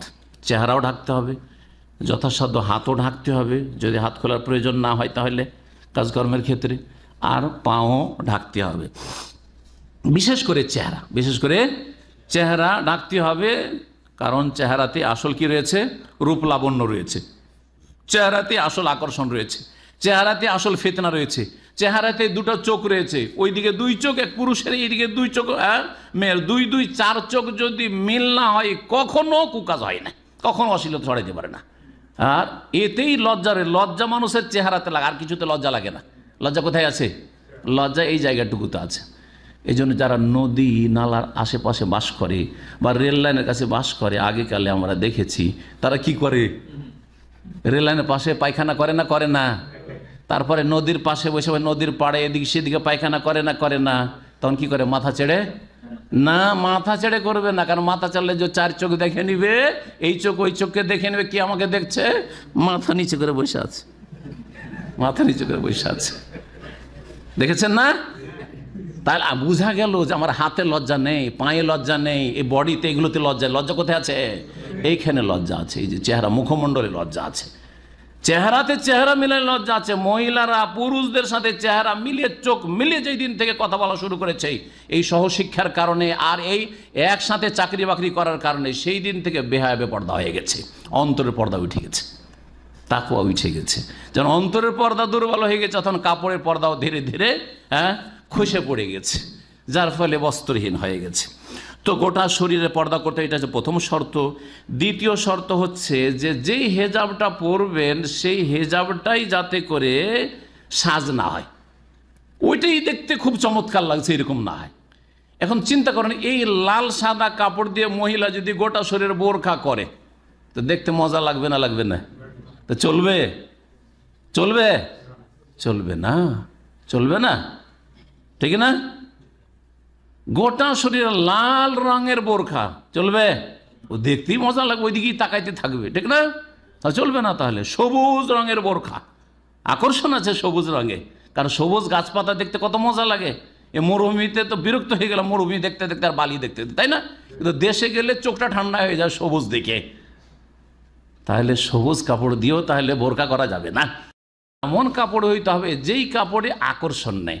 আচ্ছা, কালো কাপড়ই হইল, কিন্তু আজকাল বড় ফিতনা, কালো কাপড়ের উপর এত এমব্রয়ডারি করা হয়েছে, এত কাড়াইয়ের কাজ, নকশার কাজ করা হয়েছে যে দেখতেই মজা লাগছে। ও মহিলা এত ভালো নয়, হয়তো মহিলা ভিতরে হয়তো কালো, হয়তো বুড়িয়ে গেছে, দেখতে ভালো লাগবে না, কিন্তু ওর সাজ এত সুন্দর আর এত টাইট করে তৈরি করেছে, ও বাইরে থেকে দেখতে বেশি মজা লাগছে। তাহলে হেজাব হইল না? হেজাব হইল না। তাহলে তো যেই হেজাবটা পরবে সেটাই যেন জিনত না হয়। তৃতীয় শর্ত হচ্ছে যেই হেজাবের কাপড়টা হবে সেটা যেন মোটা কাপড় হয়, পাতলা কাপড় না হয়। এত পাতলা কাপড় না হয় যে দেখা যাচ্ছে। এখন আজকাল মহিলাদের যে মাথার ওড়নাটা আছে, যেগুলো ওড়না সালোয়ার কামিজের সাথে আসছে 3 পিসে, এই ওড়না দিয়ে যদি কেউ যে বোরকা বানায় চলবে? শাড়ির, বাংলাদেশে যেসব শাড়ির কাপড় বা ইন্ডিয়াতে শাড়ির কাপড় দিয়ে কেউ যদি কি বানায়, বোরখা বানায়, তো চলবে না? জায়েজ। তাহলে যাবো, যতই ঢিলা হোক না কেন চলবে না, কারণ ভিতরে দেখা যাবে। 4 নম্বর শর্ত হচ্ছে যে হেজাবটা বানাবে ওইটা যেন ফাজফাজান ওয়াসিয়ান, কোষাদা হয়, প্রশস্ত হয়, ঢিলা ঢালা বোঝা যাচ্ছে না হাত কতটা মোটা, পেট ছোট না বড়, বোঝা যায় না পেটে বাচ্চা আছে না নেই, কিচ্ছু বোঝা যায় না। হ্যাঁ, পেছন দিকে কত, সামনে কত, কিচ্ছু বোঝা যায় না। কিন্তু আজকালকার অধিকাংশ বোরকা, যারাও বোরকা পড়ছে, সব জায়গায় কত ইঞ্চি কোথায় হবে ফিতা লাগাবে দরকারই নেই, এমনি দেখে বোঝা যাচ্ছে, এমনি দেখে বোঝা যাচ্ছে যে কত টাকা ওইখানে হবে। জি মাপ, আউযুবিল্লাহ। সুতরাং এইরকম চলবে না, সংকীর্ণ না হয়, টাইট ফিট না হয়। জি, 5 নম্বর শর্ত হচ্ছে যে মহিলাদের পোশাকে যেন সেন্ট ছিটানো না থাকে, সেন্টেড করা না থাকে। মহিলার বোরখাই পরেছে একেবারে ঢিলা ঢালা, কিন্তু এত আতর সেন্ট লাগিয়েছে 5 দিয়ে পুরুষ গিয়ে, কত দামি যে, কত দামি যে আতর। তাহলে জানিয়া নবী সাল্লাল্লাহু আলাইহি ওয়াসাল্লাম বলছেন এই মহিলা হচ্ছে কাজা ফাহিয়া কাজা ও কাজা জানিয়া, সে জেনাকারিনী, অসতী সে মহিলা, ব্যভিচারকারিনী মহিলা। নবী করিম সাল্লাল্লাহু আলাইহি ওয়াসাল্লাম বলেছেন জান্নাত পাবে না, কারণ তোমার গায়ের সুগন্ধি আতর একটা বেগানা পুরুষ পেয়ে গেল, ফিতনার কারণ হবে। এইটাই ফিতনার কারণ। এত দামি আতর পড়তে পারে, সুতরাং এই মহিলাকে আমি দেখব, এই মহিলাকে আমি বিয়ে করবো, অত এই মহিলাকে আমি হরণ করব। অসৎ চরিত্রের লোকেরা তাই করবে। সুতরাং সাবধান, মহিলারা বাইরে গেলে এই সেন্ট ব্যবহার করে, সেন্ট ব্যবহার করে ঠিক আছে, এমন কাপড়গুলিতে করুক যেই কাপড়টা স্বামীর সামনে পড়ে, অথবা ছেলে মেয়েদের সামনে বাড়ির ভিতরেই পড়ে, অসুবিধা নেই। দামি দামি আতর সেন্ট ব্যবহার করুক, কিন্তু বাড়ির ভিতরে যেই কাপড় ব্যবহার করছে সেটাতে ব্যবহার করবে। 6 নম্বর শর্ত হচ্ছে যে মুসলিম রমণীর হেজাবের কাপড় বা ভিতরের কাপড়, সালোয়ার কামিজই হোক আর ওপরে ম্যাক্সি হোক অথবা বোরখাই হোক, সেটা যেন কাফেরদের পোশাকের সদৃশ্য না হয়, কাফেরদের পোশাকের সদৃশ্য না হয়। এখন বোরখা যদি মুসলিম মহিলা পরে, খ্রিস্টানদের নানদের মতো তাদের সাদা হোয়াইট কাপড় থাকে না, তো চলবে না, জায়েজ নয়। সাদা কাপড় দিয়ে বোরখার মতো করে, মিশরি কিছু মহিলা দেখে সাদা কাপড় দিয়ে বোরখার মতো পরে আছে, না জায়েজ না। সাদা কাপড় পুরুষদের কাপড়, আর এটা এই চলবে না এইভাবে কাপড়। নারীদের, কাফের নারীদের যদি কোনো কাপড় চোপড় হয়, সেই কাপড় মুসলিম নারীদের জন্য জায়েজ নয়। 7 নম্বর শর্ত হচ্ছে যে নারীদের হেজাবের কাপড় বা ভিতরের কাপড়গুলি পুরুষদের কাপড়ের সদৃশ্য না হয়। পুরুষরা কি পরে? প্যান্ট পরে আর গেঞ্জি পরে, টি শার্ট পরে। মহিলাও আজকাল জিন্স প্যান্ট শুরু করেছে আর টি শার্ট, এটা জায়েজ। এই শর্তে এটা ক্যান্সেল হয়ে যাচ্ছে, জায়েজ নাই। কারণ পুরুষও টি শার্ট আর জিন্স প্যান্ট পরছে আর এক শ্রেণীর মহিলারাও পড়ছে, সুতরাং এই পোশাক মহিলাদের জন্য জায়েজ নয়। ভালো করে শুনে রাখি, এটা পুরুষদের সাদৃশ্যতা। এইরকমই পাঞ্জাবি, ইন্দোনেশি মহিলাদেরকে দেখা যায় যে পুরুষদের যেমন ওই এত দূর পর্যন্ত একটা কি বলছে, যেটাকে বাংলাদেশে ফতুয়া বলছেন না, ফতুয়া টাইপের পাঞ্জাবি, আর ওই রকমই হচ্ছে মহিলাদের, একই যদি হয় আর রঙও প্রায় ওই রকমই, পেছন থেকে বোঝা যায় না, যদি চুল না থাকে তো বোঝাই যাবে না, তাহলে এটা পুরুষদের পোশাক না, সুতরাং মহিলাদের জন্য জায়েজ নাই, মহিলাদের জন্য জায়েজ নাই। এইরকমই শালের ক্ষেত্রে বড় বড় শাল ধারণ পুরুষরা ব্যবহার করছেন, ওইটাই মহিলা, বোঝা যাচ্ছে না মহিলা না পুরুষ, আর ওইটা দিয়ে হেজাব করছেন, তো জায়েজ নাই। স্বামীর শাল নিয়ে হেজাব পর্দা করছে মহিলা, তাহলে তো পুরুষের পোশাক হয়ে গেল এটা। এই সব জিনিস থেকে বেঁচে থাকতে হবে। 8 নম্বর শর্ত হচ্ছে এমন পোশাক পরবে না যেটাতে শোহরাত রয়েছে, অর্থাৎ খ্যাতি রয়েছে। খ্যাতি কেমন? মানুষ দেখলে হই হই করে ছুটি আসবে, আজব লেগেছে, আরে দেখতে হয় রে নতুন জিনিস। বাংলাদেশে যদি আফ্রিকান কাপড় পরেন জায়েজ। আমাদের বিস বা আলখাল্লাটা দেখেছেন তো, বিস যেটা এখানকার আরবদের যেটা ন্যাশনাল ড্রেস, এটা ঠিক না, আর আমরা মাঝে মাঝে প্রোগ্রামে পড়ি, আছে কি না? এটাও তো বোরখার চাইতে বেশি ঢিলা আছে। আর এইটা যদি কোনো মহিলা পরে আর পরে ওপরে একটা এখানে ওড়না দিল আর এখানে ঘাড় পর্যন্ত পরে নিল ওইরকম, তাহলে জায়েজ হবে? হ্যাঁ, কারণ এটা দেখলে তো ছুটবে সবাই, দেখতে এক মহিলা কি পরেছে, বিষ পরে আলখাল্লা পরে এসছে, ঠিক না? তাহলে জায়েজ নাই। যেমন পুরুষদের পোশাক পরা জায়েজ নয় মহিলাদের জন্য, তেমনি এমন পোশাক পরা জায়েজ নয় যেটাতে খ্যাতি রয়েছে, হই হই হই হই করে লোকেরা ছুটে আসবে খেল তামাশা দেখার জন্য। হ্যাঁ, বোরখা সারা বিশ্বে জেনে গেছে, বোরখা হচ্ছে মহিলার পোশাক। এখন কোনো এলাকার জাতি যদি মূর্খ থাকে, ধরেন একটা এলাকার লোক জীবনে বোরখা দেখেনি, সব অকাট মূর্খ, হ্যাঁ, ইসলাম থেকে অজ্ঞ, আর ওই এলাকায় একটা মহিলা আপনি নিয়ে গেছেন আপনার স্ত্রীকে, আর বোরখা পরে আর সব গোটা গ্রামের লোক হই হই করে দেখতে এসছে, তাহলে সেটা কি দোষণীয়? সেটা আপনার দোষ না, আপনার স্ত্রীর দোষ না, ওই এলাকার মুসলিমদের দোষ বা ওই কাফেরদের দোষ, যে তোরা কি করে জানিস না, অথচ এটা ইসলামের পোশাক। বোরখাটা যেহেতু মশহুর হয়ে গেছে, যেটা মহিলাদের মুসলিম রমণী যারা সম্ভ্রান্ত দিনদার মহিলা তাদের ইসলামিক পোশাক। এখানে একটি কথা বলে দেব, অনেকেই আজকাল এই ফিতনা ছড়াচ্ছে যে মহিলার যে কোনো রঙের কাপড় দিয়ে পর্দা করলেই হইল না। এই কথাটি ঠিক নয়, এই কথাটি ঠিক নয়। এই কথা অসৎ কাজে ব্যবহার করবে এই ফতোয়া অসৎ লোকেরা। সুতরাং এই ক্ষেত্রে একটি হাদিস বলে শেষ করে দিচ্ছে, 10টা বেজে গেল। হাদিসটা লম্বা করবো না। নবী করিম সাল্লাল্লাহু আলাইহি ওয়াসাল্লামের ওপর যখন আয়াত নাযিল হয়, সূরা নূরের আয়াত নম্বর 31, ওয়ালিয়াযরিবনা বিখুমুরিহিন্না আলা জুয়ুবিহিন, যেন নারীরা তাদের বক্ষের ওপর লম্বা ওড়না ঝুলিয়ে নেয়, মানে শরীরকে লম্বা ওড়না দিয়ে ঢেকে নেই। বলছেন যে তখন সাহাবী পুরুষরা বাড়িতে নিজ নিজের বাড়িতে ফানকালাবা রিজালুহুন্না ইলাইহিনা ইয়াতলুনা মা আনজালাল্লাহু ইলাইহিন্না ফিহা, এই যে আয়াত নাযিল হইল নবী সাল্লাল্লাহু আলাইহি ওয়াসাল্লামের কাছ থেকে নিয়ে বাড়িতে বাড়িতে গিয়ে স্ত্রীদেরকে তালিম দেওয়া শুরু করলো। ওয়া ইয়াতলুর রাজুল আলা ইমরাতিহি ওয়া ইবনাতিহি ওয়া উখতিহি, নিজের স্ত্রীকে, নিজের মেয়েকে, নিজের বোনকে শিখাইতে লাগলো যে দেখো আল্লাহর আয়াত নাযিল হচ্ছে, এইভাবে হিজাব করতে, পর্দা করতে হবে। ওয়া আলা কুল্লিজি কারাবাতের আত্মীয় যত মহিলা তাদেরকে শিখাতে লাগলো। ফামা মিনহুন্না ইমরাতুন ইল্লা কামাত ইলা মিরতিহাল মুরাহাল, যত মহিলারা ছিল মদিনার আনসারী আর মুহাজিরাত, তারা সকলেই নিজের লম্বা যে কাপড় ছিল, যাতে উটের পিঠের ওপর যে হাওদা থাকে একটা বলা হয়, যেটাতে বসে, এই হাওদার নকশা করা এক কাপড় সেই যুগে ব্যবহৃত হইতো, সেই কাপড়টা নিয়ে ফাতাজারাত বেহি, সেটা দিয়ে মাথা এবং চেহারা ঢেকে, এই তাজারাত বেহি মানে সাতারাত বেহি রাসাহা ওয়াজহাত, তারা নিজের মাথা এবং চেহারা ঢেকে ফেললো এই আয়াতের ওপর আমল করে। ফাসবাহানা ওয়ারা রাসূলিল্লাহ সাল্লাল্লাহু আলাইহি ওয়াসাল্লাম মুতাজারা, তারপরে রাসূলুল্লাহ সাল্লাল্লাহু আলাইহি ওয়াসাল্লামের পেছনে মসজিদ নবীতে নামাজ পড়তে আসতো তারা এই মাথা এবং চেহারা ঢেকে কেমন কাপড় দিয়ে, এই শব্দটা শুধু শোনাবো যাতে করে বোঝা যায় যে কালো রঙের মহিলাদের হেজাব বোরকা এটি হচ্ছে সাহাবায়ে কেরামদের সুন্নাত। কান্না আলা রুউসিহিন্নাল গিরবান, এমন লাগছিল ওইসব মহিলাদেরকে দেখে যে যেন মনে হচ্ছে যে তাদের মাথার উপর কালো কাক বসে আছে। তাদের মাথার উপর কি বসে আছে? গিরবান, গোরাবের বহু বচন, গোরাব মানে কাক, কাকের রং চুকচুকে কালো। মনে হচ্ছিল যে তাদের মাথাটা কি মাথায় কাক বসে, আলা রুউসিহিন্নাল গিরবান, কাক বসে আছে, মানে কালো কাপড় দিয়ে তাহলে তাদের মাথা ঢাকা ছিল আর চেহারা ঢাকা ছিল। সুতরাং ভালো করে শুনে রাখেন, নারীদের সঠিক পর্দা হচ্ছে কালো কাপড় এই মাথায় এবং মুখমণ্ডলে আর শরীরে, যাতে করে তাতে আকর্ষণ না থাকে। কালো কাপড় একমাত্র কাপড় যাতে সবচেয়ে কম আকর্ষণ রয়েছে। সাদা তো আকর্ষণ নেই, কিন্তু সাদা পুরুষের যেহেতু, সেজন্য সাদা দিয়ে হেজাব বোরকা করা চলবে না। এখানে আর একটি সতর্কীকরণ জরুরি, সেটা হচ্ছে আজকাল বাংলাদেশ আর ইন্ডিয়াতে আর এক ফিতনা চলেছে, সেটা হচ্ছে নিচে তো কালো বোরকা পড়ছে আর মাথার ওড়না আর কালো ব্যবহার করে না। কি করছে? এই যে 3 পিসের যে ওড়না, ওইটাই দিয়ে একটু এরকম করে ঢুকে নিল, আর যখন দেখলো যে একটু খোলার দরকার খুলে দিল, একটু বেশি করে দিল, যখন একটু ঢাকার দেখলো যে হুজুর টাইপের লোকেরা দাড়িওয়ালা আছে, তখন একটু বেশি করে ঢেকে নিল। এই যে হেজাব করছে, এটা কি সাহাবায়ে কেরামদের আদর্শের খেলাফ নয়? সাহাবীদের বিবিদের আদর্শের খেলাফ নয়? যে তাদের মাথা দেখে মনে হচ্ছিল যে মাথার উপর কি বসে আছে? কাক বসে আছে। আর এইসব মহিলারা যারা ওই 3 পিসের ওড়না দিয়ে মাথা ঢাকছে আর চেহারা ঢাকছে, তাদের মাথার উপর কি বসে আছে?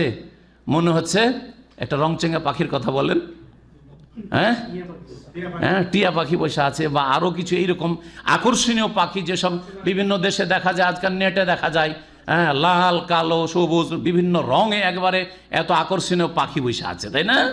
আল্লাহ যেন হেফাজত করেন এবং এই রকম আধা পর্দা থেকে আমাদের মুসলিম মহিলাদেরকে বেঁচে থাকার তৌফিক দান করেন এবং বেহায়া বেপর্দা হওয়া থেকে আল্লাহ রাব্বুল আলামিন যেন বেঁচে থাকার তৌফিক দান করেন। এখানে আর একটি কথা বলি, যারা এই নারী স্বাধীনতার নাম দিয়ে মহিলাদেরকে বের করতে চাইছে, তাদেরকে বলবো যে তোমাদের নারী জাতির সাথে কত শত্রুতা আছে, যে নারী জাতিকে বাইরে বের করছো, অথচ সেখানে গেলে তারা রিস্কে থাকছে এবং তারা ফিতনায় পড়তে পারে।